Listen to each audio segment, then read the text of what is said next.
I stared at my phone screen, watching the red text blink at 2:07 a.m. transmission active.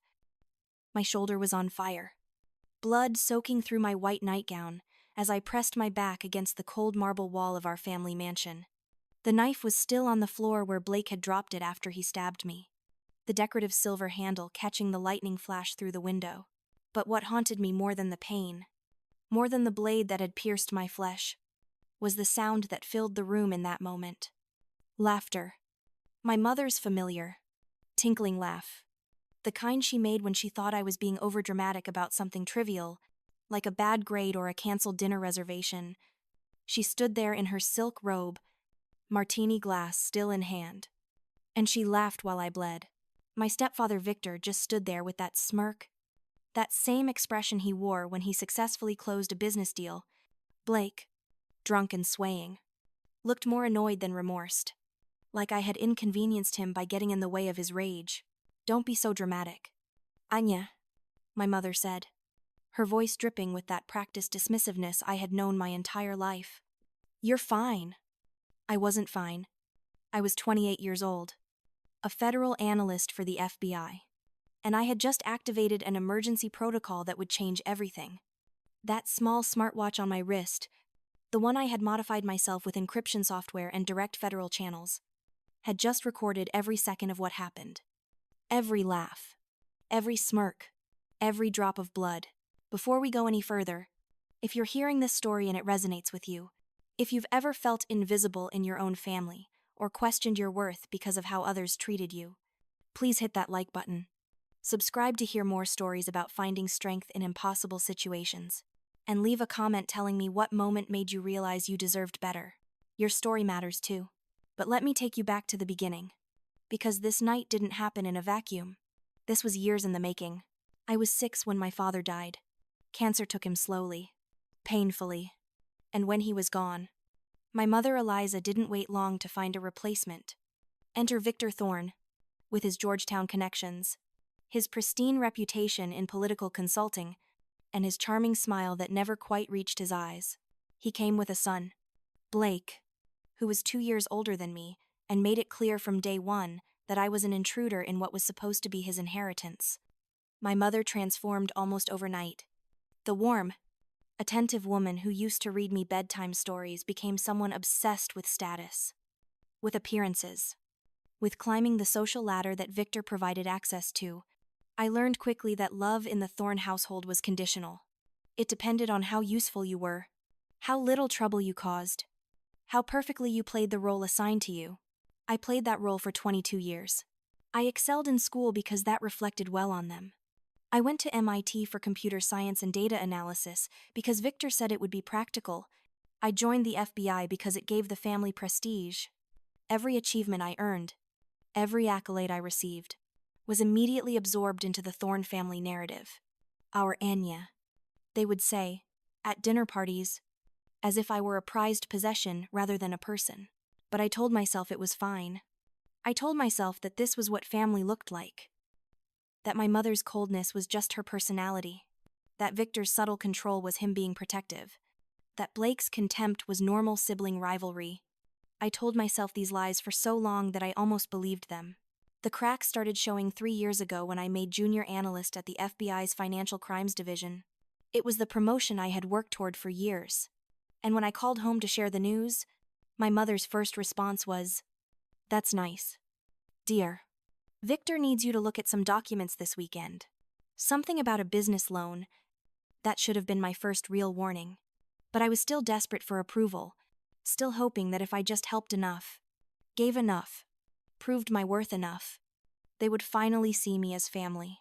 So I looked at the documents, and then I looked at more documents, and more. Over the next 2 years, I spent countless weekends reviewing Victor's business matters, analyzing spreadsheets, checking financial statements. He said he valued my expertise. He said he trusted my judgment. What he really valued was having a federal analyst in his pocket who was too naive to see she was being used. I started noticing irregularities about 6 months before that night. Numbers that didn't add up. Transfers that seemed suspicious. A company called Dornell Holdings that kept appearing in Victor's files, always in connection with federal subsidies and grants that seemed to evaporate into shell corporations. I flagged it mentally, but didn't act on it. Because he was family. Because I still believed that there had to be an innocent explanation. The night everything changed started like any other Friday evening. I had driven home from DC for what was supposed to be a quiet family dinner. The house was beautiful as always. All stone and glass. Overlooking a private lake. The kind of place that screamed old money and untouchable power. But the moment I walked in, I knew something was wrong. Blake was drunk. Which wasn't unusual. What was unusual was the way Victor and my mother were standing in the living room, their faces tight with barely controlled anger. On the coffee table was my FBI identification badge. The one I kept in my work bag. The one they had no business touching. "We need to talk," Victor said. And his voice had that dangerous calm that I had learned to fear over the years. They accused me of stealing. Of taking $80,000 from a federal emergency fund using my credentials. They had printouts. They had account numbers. They had login records that showed my ID being used to authorize the transfers. The evidence was right there in black and white. Except I had never made those transactions. I had never even seen that account before. I tried to explain. I tried to show them that it wasn't me. That someone had clearly stolen my identity. But Victor just smiled that cold smile and said, "The transfers went to an account in your name. Anya, the logs show your access. This is a federal crime." That's when I understood. This wasn't about the money. This was about control. This was about keeping me silent about the irregularities I had started noticing. This was a threat. A demonstration of how easily they could destroy me if I didn't stay in line. My mother just stood there, sipping her wine, watching me with those empty eyes. "You've always been so dramatic. Anya, always making things more complicated than they need to be. Just sign the papers Victor prepared. Admit the mistake. Pay it back quietly. And we can all move on." The papers were a confession. A legal document that would make me complicit in whatever scheme Victor was running. That would bind me to silence through my own admission of guilt. I refused to sign.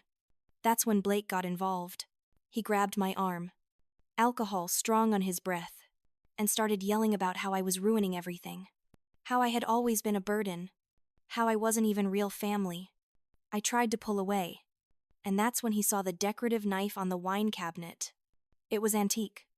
Silver-handled. Something Victor kept as a showpiece from some estate sale.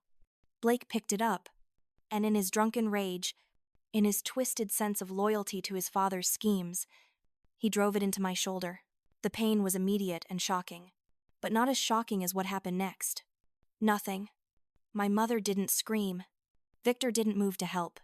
Blake just stepped back, the knife clattering to the floor, and looked at his parents as if waiting for instructions. And my mother laughed. That horrible, dismissive laugh that had haunted my childhood every time I cried. Every time I expressed pain or fear or need. "Oh, Anya, don't be so dramatic. You're fine."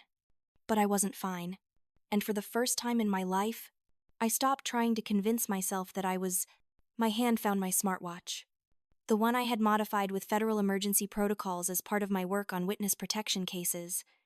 It could activate a direct line to FBI emergency response with just the right combination of taps. I activated it while pressing my other hand against my bleeding shoulder, my fingers finding the sequence even through the pain. The watch face glowed red. Transmission active. Everything was being recorded now. Every word. Every laugh. Every moment of this betrayal was being captured and transmitted directly to federal servers with my credentials attached. 2:07 a.m. I whispered, noting the time. "Truth starts being recorded now." Victor heard me. I saw his face change. Saw the moment he realized what I had done. But it was too late. The ambulance was already being dispatched. The recording was already in federal hands. The evidence was already beyond his reach. The hospital was a blur of white lights and concerned faces. The doctors stitched my shoulder while police officers took statements. Victor and my mother were already there. Of course. With their perfectly rehearsed story. It was an accident, they said. A family misunderstanding. I had stumbled during an argument and fallen onto the decorative knife. Blake was remorseful. They insisted. Just a tragic accident in an otherwise loving home. I stayed silent through their performance. I had learned from years of data analysis that sometimes the best evidence is what people say when they think they're in control of the narrative. Every lie they told was being documented. Every false statement was being recorded. I didn't need to speak. The truth was already speaking for itself. Detective Mac O'Connell was the one who seemed to see through it. He was older, maybe in his 50s. With the kind of tired eyes that came from seeing too many accidents that weren't accidents, he took notes while Victor and Eliza performed their theater of concern. But his eyes kept coming back to me. Questioning. Assessing. Ms. Monroe, he said, using my professional name. The one I had kept from my father. Is there anything you'd like to add to what your family has said? I looked at him and said nothing. But I tapped my watch twice. A subtle gesture that activated a secondary protocol. One that would flag this incident for federal review. He noticed. I could see the slight widening of his eyes. The small nod of understanding. He knew I was FBI. He knew this was more than a family squabble. From my hospital bed, I used my laptop to connect to the FBI's secure network. The footage from my watch had already been processed and flagged by the system's threat detection algorithms. Within an hour, my inbox contained a message from Director Leland Cross himself. The footage you transmitted has activated a Level 4 security flag. We're classifying this as an active federal incident. Stand by for further instructions. Level 4 meant they had seen something beyond the assault. They had seen something in that footage. In that house. In those faces. That triggered deeper protocols. I opened my personal files. The ones I had been keeping on Victor's financial irregularities. And I uploaded everything. Every suspicious transaction.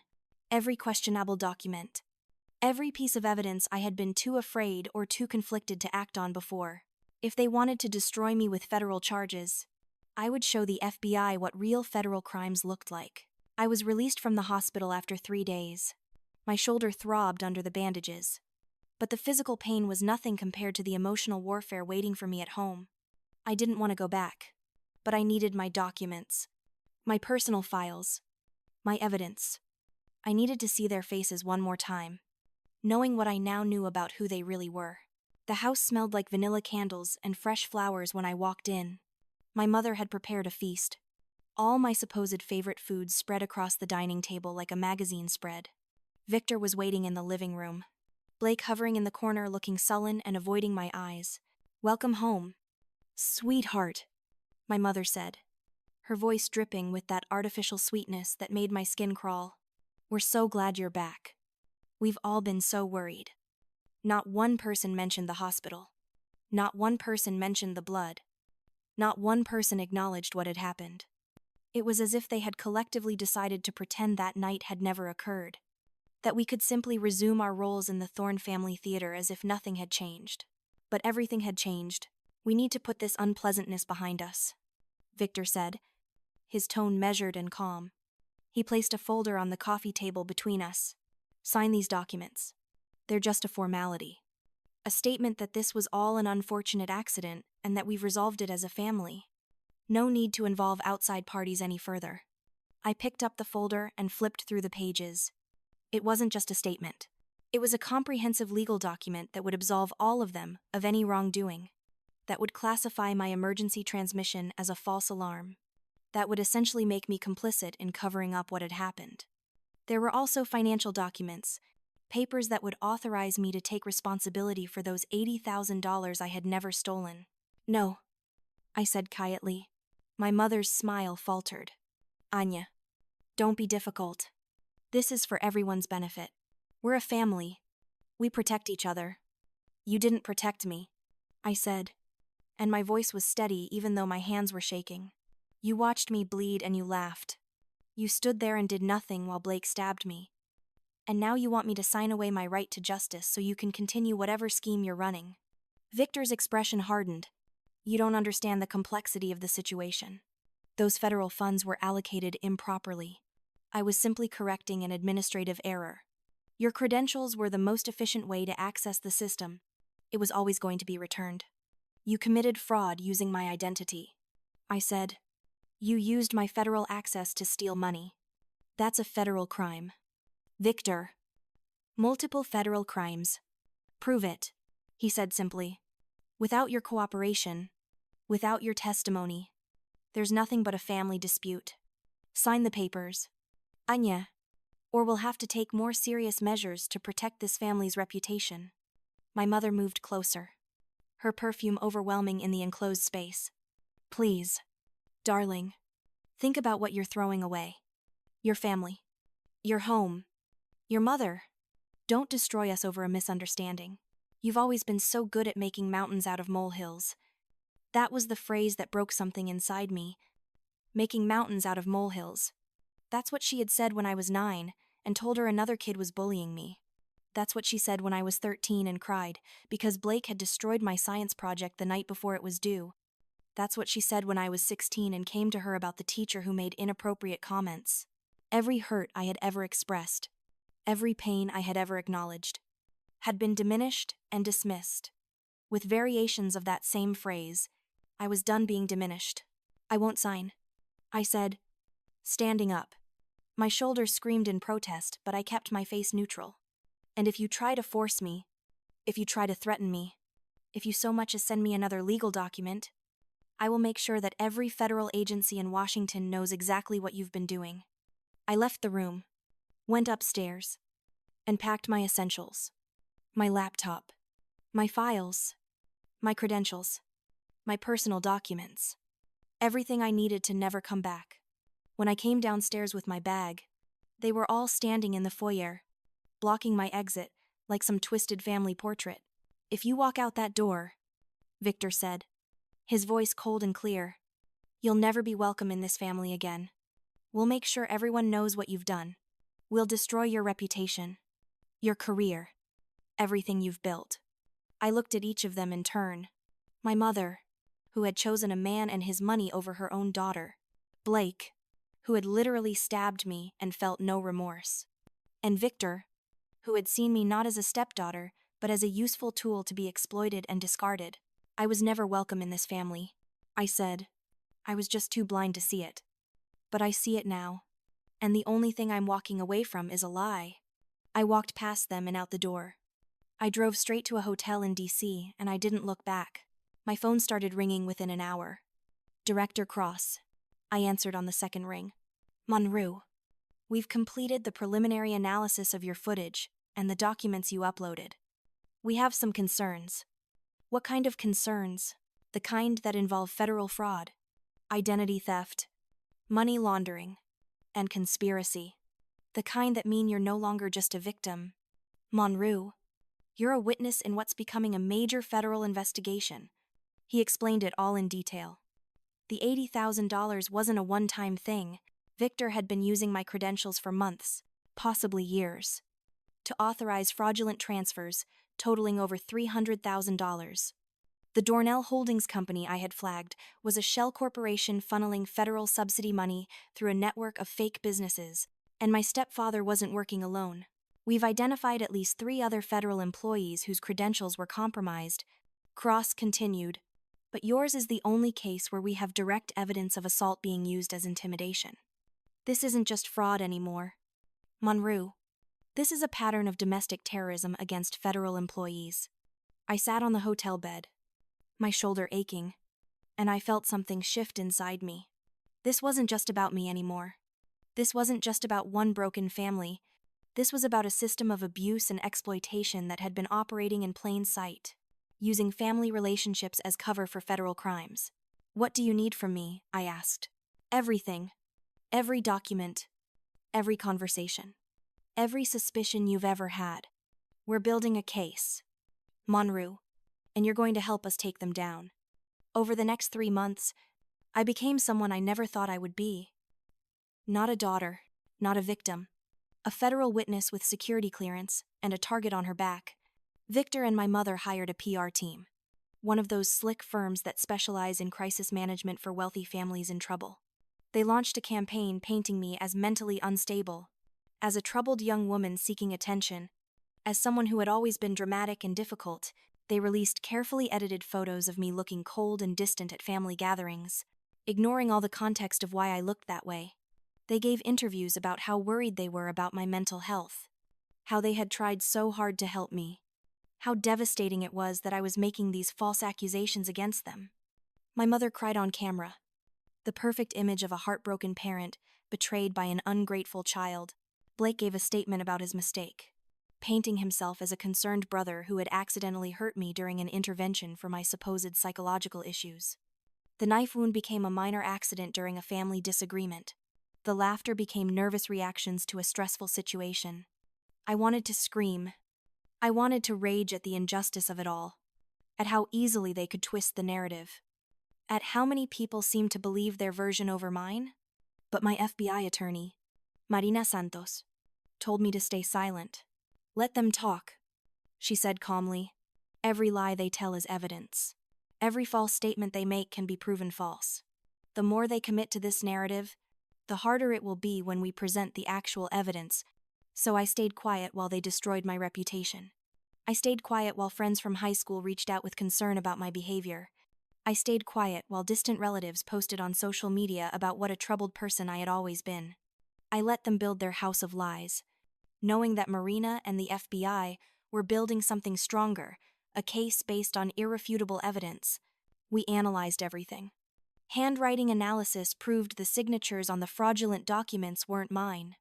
Voice analysis confirmed the laughter and dismissive statements in the footage. Network logs showed that every single unauthorized access came from Victor's home computer, using my credentials that he had copied from documents I had stored in my old bedroom. Security camera footage from federal buildings showed I was at work during times when my credentials were being used to authorize transfers from the house. But the most damaging evidence came from something I hadn't even known about. The FBI's investigation into Dornell Holdings revealed that it wasn't just a shell company. It was the hub of a massive federal subsidy fraud scheme involving multiple states and dozens of fake businesses. And Victor Thorne's name wasn't just on the payroll. He was listed as a board member, a strategic consultant, a financial advisor, and there was more. We found emails, hundreds of them, between Victor and various federal employees. Not just administrative staff or low-level analysts, we found communications with a senior FBI agent named Jay Norris. The timestamps showed that Norris had been feeding information to Victor about ongoing fraud investigations, helping him stay one step ahead of federal scrutiny. In exchange, there were bank transfers, cash payments, even a luxury vacation disguised as a consulting fee. Your stepfather isn't just a criminal. Cross told me during one of our briefings, he's a federal asset who went rogue. He was supposed to be helping us track financial fraud in political circles. Instead, he was running his own operation and using his FBI connections to protect himself. The revelation made me physically ill. I had spent years thinking I was the problem, that I was too sensitive, too demanding, too much. But the truth was that I had been living with a criminal mastermind who had been using me and my credentials as just another tool in his extensive arsenal of fraud and manipulation. When Victor and my mother filed a civil lawsuit against me for defamation and invasion of privacy, I almost laughed. They were so confident in their ability to control the narrative that they were willing to go to court, to put themselves under oath, to face a judge with their carefully constructed lies. Marina's response was simple. Good. Let them. We didn't just defend against their lawsuit. We presented a counterclaim.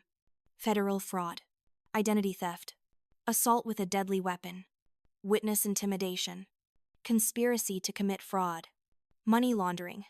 And we added one more charge that made Victor's expensive lawyers go pale: conspiracy to obstruct federal justice. The evidence was overwhelming. We had footage. We had financial records. We had witness testimony from other federal employees who had been targeted by Victor's scheme. We had communications between Victor and Agent Norris, showing a clear pattern of corruption. We had metadata proving every single lie they had told. But more than that, we had something Victor hadn't counted on. We had the silent fury of a woman who had spent her entire life being told she was too much, and who had finally realized that she had always been enough. The trial was held in federal court in San Francisco, a deliberate choice to remove it from Victor's sphere of influence in D.C. The courtroom was cold and sterile, all metal and glass and harsh fluorescent lighting. Press cameras lined the back rows, reporters scribbling notes. The whole circus of public spectacle that Victor had tried so hard to orchestrate in his favor. Victor's legal team was impressive. 3 senior partners from one of DC's most prestigious firms, each one radiating expensive confidence. They opened with the strategy we had expected: paint me as a troubled young woman with mental health issues who had fabricated this entire scenario for attention. They showed photos of me looking distant at family events.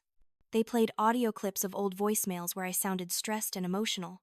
They called character witnesses who testified about my difficult personality. I sat next to Marina and watched their performance with clinical detachment. I had learned that skill from years of data analysis: observe, don't react, and wait for the patterns to emerge. Then it was our turn. Marina stood up and didn't say a word. She just touched her tablet, and the courtroom's large screen illuminated with a single timestamp: 2:07 a.m. The footage played. Not edited. Not cut. Not manipulated. Just the raw, ugly truth of that night. Blake stumbling toward me with the knife. The stabbing. My scream. The blood spreading across my white nightgown. And then, clear and unmistakable, my mother's laughter, Victor's smirk. Their complete and utter indifference to my pain. The courtroom went absolutely silent. Even the reporters stopped writing. The footage continued, showing me activating my watch, transmitting the emergency signal, and then their panicked realization of what I had done, their attempts to coach Blake on what to say, their whispered strategy session about how to spin the story before the ambulance arrived. The judge leaned forward, his expression unreadable. Victor's lawyers started whispering urgently to each other. Marina still didn't speak. She just played the next piece of evidence, the hospital security footage showing Victor and my mother's arrival, their perfectly composed expressions, their rehearsed concern. Side by side with the assault footage, the contrast was devastating. She played the police interview where they lied with practiced ease, where they manufactured their accident story without a single crack in their performance. Then came the financial evidence. Screen after screen of fraudulent transactions, each one time-stamped, each one using my credentials, each one originating from Victor's home network.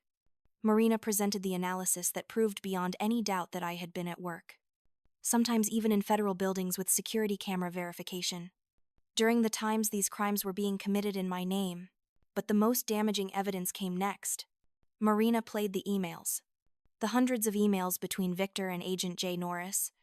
Emails discussing problematic investigations. Emails with transaction numbers and account codes. Emails showing a clear, deliberate pattern of federal corruption. Your Honor, Marina said, her voice cutting through the stunned silence. This is not a family dispute. This is not a defamation case. This is a federal racketeering operation that used family relationships as cover. The defendant, Victor Thorne, didn't just assault his stepdaughter. He weaponized his family structure to commit fraud against the United States government. Victor's lead attorney stood up, his composure cracking. Your Honor, this is highly prejudicial. The prosecution is conflating separate issues to... Sit down? The judge said quietly. His voice was calm, but it carried absolute authority. I want to see the rest of the evidence. Marina showed it all. The Dornell Holdings structure, the network of shell companies, the paper trail of federal subsidies that disappeared into offshore accounts, the fake businesses with fake employees and fake services, the millions of dollars stolen from programs meant to help actual people and businesses, and then she showed how it all connected back to my assault. How Victor had realized I was getting too close to his operation. How he had manufactured the $80,000 crime using my credentials as a warning and a threat. How the knife wound wasn't a drunken accident but a calculated message: stay silent or face worse consequences. The prosecution called their witnesses, federal analysts who testified about the fraud, computer forensics experts who confirmed the metadata evidence, other victims who had been targeted by Victor's scheme, and finally, Detective Mac O'Connell, who testified about the inconsistencies he had noticed that night at the hospital. The way the family's story hadn't matched the evidence. The way I had subtly signaled him that this was more than it appeared. When it was time for me to testify, I walked to the stand with my shoulder still carrying the faint ache of that night. I didn't look at Victor or my mother. I looked at the judge and I told the truth. Not dramatically. Not emotionally. Just clearly. Factually. The way I had been trained to present evidence in my FBI work. They called me dramatic my entire life. I said, every time I expressed hurt or fear or need, I was told I was making mountains out of molehills. I was told I was too sensitive, too emotional, too much. So when I was bleeding on the floor and my mother laughed, when my stepfather smirked instead of helping, I finally understood something. I wasn't too much. I was just too much for them to control anymore. Victor's attorney tried to break me during cross-examination, suggesting I had fabricated the evidence, that I had manipulated the footage, that I was simply a vindictive daughter seeking revenge. But every accusation he made, Marina had evidence to refute. Every lie they had told, we had proof of the truth. The turning point came when Marina introduced one final piece of evidence, a recording of Victor and Eliza, made just 2 days after the assault, in their home. They didn't know that the FBI had obtained a surveillance warrant based on the initial evidence. In this recording, Victor said to Eliza, "Don't worry. She won't talk. She never has before. She'll do what she's told because she's desperate for us to love her. That's her weakness." Eliza's response was chilling, and if she doesn't, then we make sure the fraud investigation goes nowhere. Norris will bury it. And if she keeps pushing, we'll bury her reputation so deep, she'll never recover. The courtroom erupted. The judge banged his gavel repeatedly to restore order. Victor's face went ashen. My mother started crying, but they were tears of panic, not remorse. The jury deliberated for 4 hours. When they returned, the verdict was unanimous. Victor Thorne guilty, on all counts including fraud, identity theft, money laundering, assault with a deadly weapon, and conspiracy to obstruct federal justice. Eliza Monroe Thorne, guilty as an accomplice to fraud and conspiracy. Guilty of obstruction of justice. Blake Thorne guilty of assault with a deadly weapon and witness intimidation. The judge scheduled sentencing for 3 weeks later, but he made one statement that would stay with me forever. "Mr. Thorne, you didn't just fail as a stepfather. You failed as a human being. You weaponized family bonds to commit federal crimes. You used the trust of a young woman who desperately wanted to belong to further your criminal enterprise. And when she got too close to discovering your crimes, you orchestrated an assault against her and then attempted to gaslight her into silence. This court has seen many crimes, but the calculated cruelty of your actions stands apart." He turned to my mother. "Ms. Monroe Thorne, you were complicit in every aspect of this operation. But more than that, you betrayed the most fundamental bond that exists, the bond between parent and child. You stood by and laughed while your daughter bled. That laughter is recorded for posterity, and it will haunt these proceedings forever." When the bailiffs moved to take them into custody, my mother screamed at me across the courtroom, "You destroyed this family, everything we built, everything we had. You tore it all down because you couldn't just let things go." I met her eyes for the first time since the trial started. "No," I said clearly, my voice steady. "I didn't destroy the family. I just stopped lying for it." The courtroom clock read 2:07 p.m. Same numbers, different meaning. Justice taking as long as it needed to arrive, but arriving nonetheless. The sentencing came 3 weeks later. Victor received 18 years in federal prison. Eliza received 8 years. Blake received 5 years for the assault. Agent J. Norris, the corrupt FBI agent, received 15 years for his role in the conspiracy. The Dornell Holdings network was completely dismantled, and the federal government recovered over $40 million in stolen subsidy money. The lake house was seized as proceeds of crime.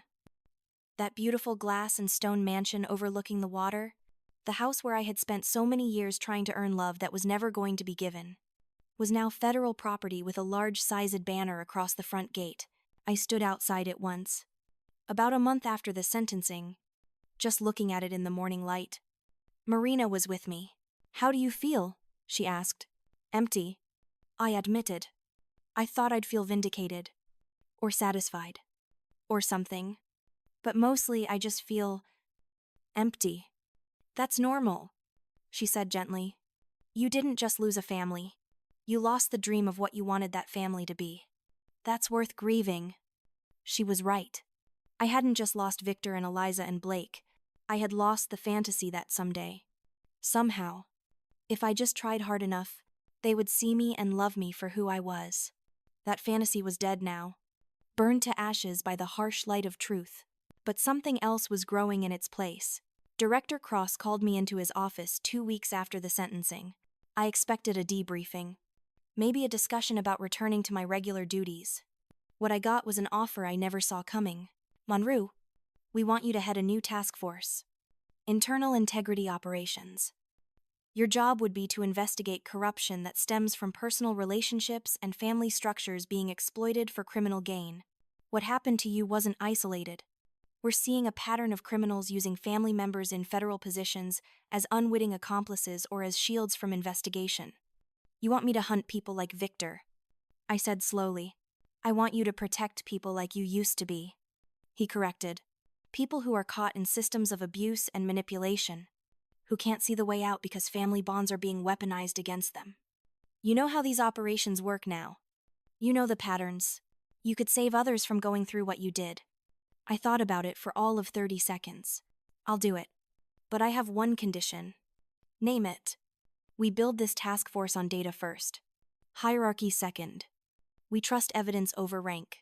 We trust patterns over politics. And we never, ever let family relationships become a shield for criminal behavior. He smiled. Deal. 6 months later, I sat in my new office. Not the junior analyst bullpen I had worked in before. A real office with my name on the door, Director Z. Monroe. Internal Integrity Operations. The windows overlooked the Potomac, the water catching the afternoon light in a way that reminded me of the lake house, but without the weight of all those painful memories.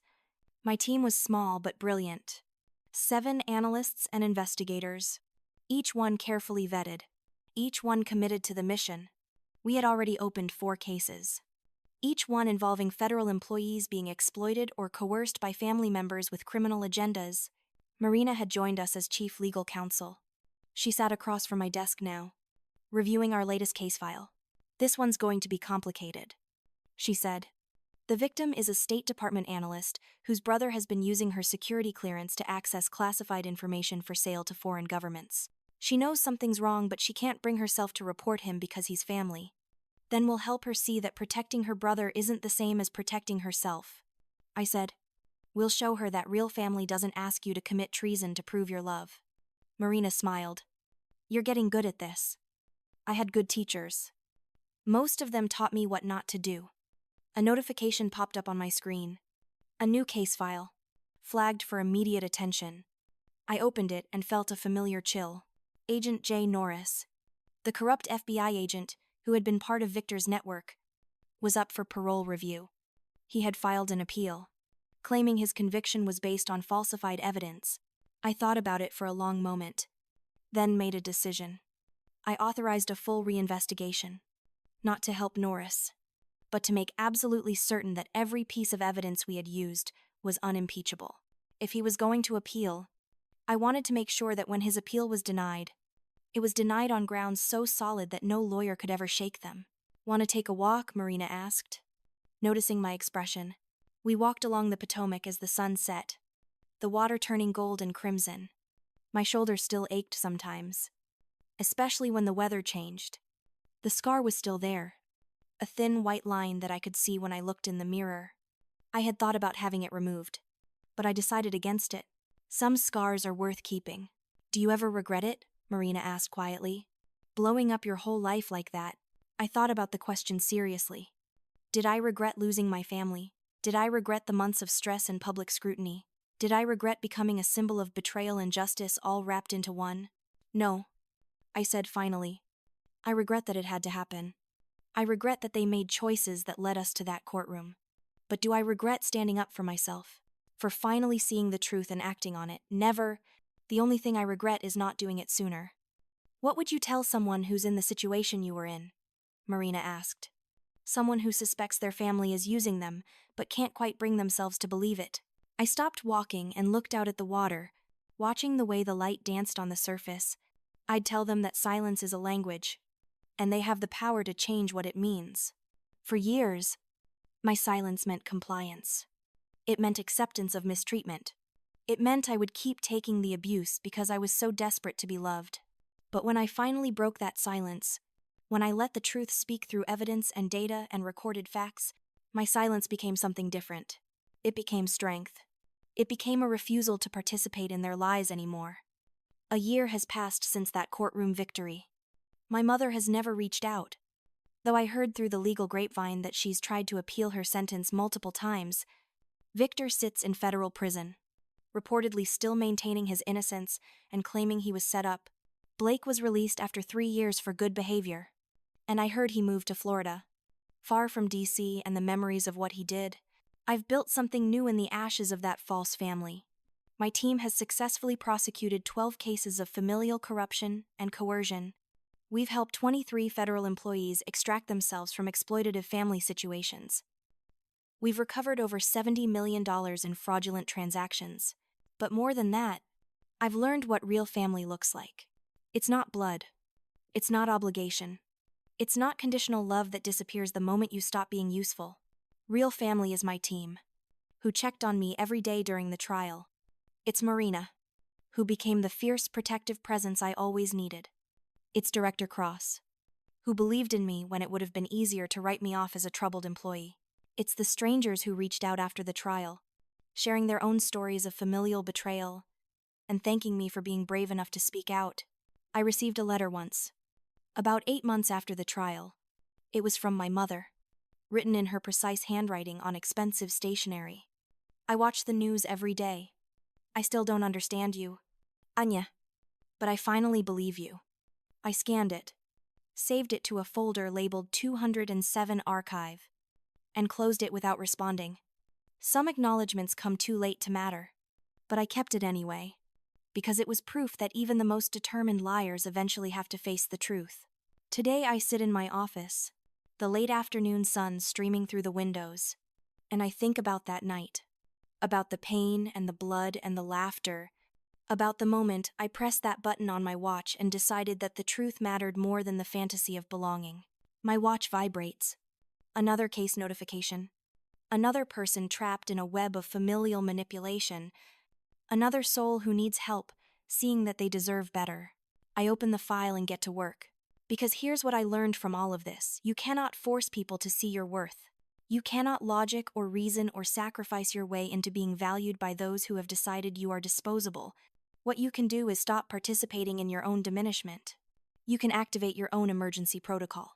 Whatever that looks like for you, you can gather your evidence, stand in your truth, and refuse to let their narrative become your reality. They called me dramatic. They said I made mountains out of molehills. They insisted I was too sensitive, too emotional, too much.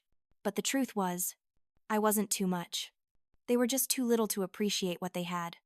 And the moment I stopped trying to shrink myself to fit into their cramped, toxic space was the moment I finally started becoming who I was always meant to be. Justice doesn't erase the past. The scar on my shoulder will always be there. The memories of my mother's laughter and Victor's smirk will never fully fade. But justice does something more important. It validates your reality. It says, yes, this happened. Yes, it was wrong. And yes, you deserved better. I deserved better. And so do you? If you're hearing this story and seeing pieces of your own life reflected in mine, you deserve to be loved without conditions. You deserve to have your pain acknowledged instead of dismissed. You deserve family members who protect you instead of exploiting you. And if you don't have that, you deserve the strength to walk away and build something better. The watch on my wrist, the one that saved my life that night, has become something different now. It's no longer an emergency beacon crying out for rescue.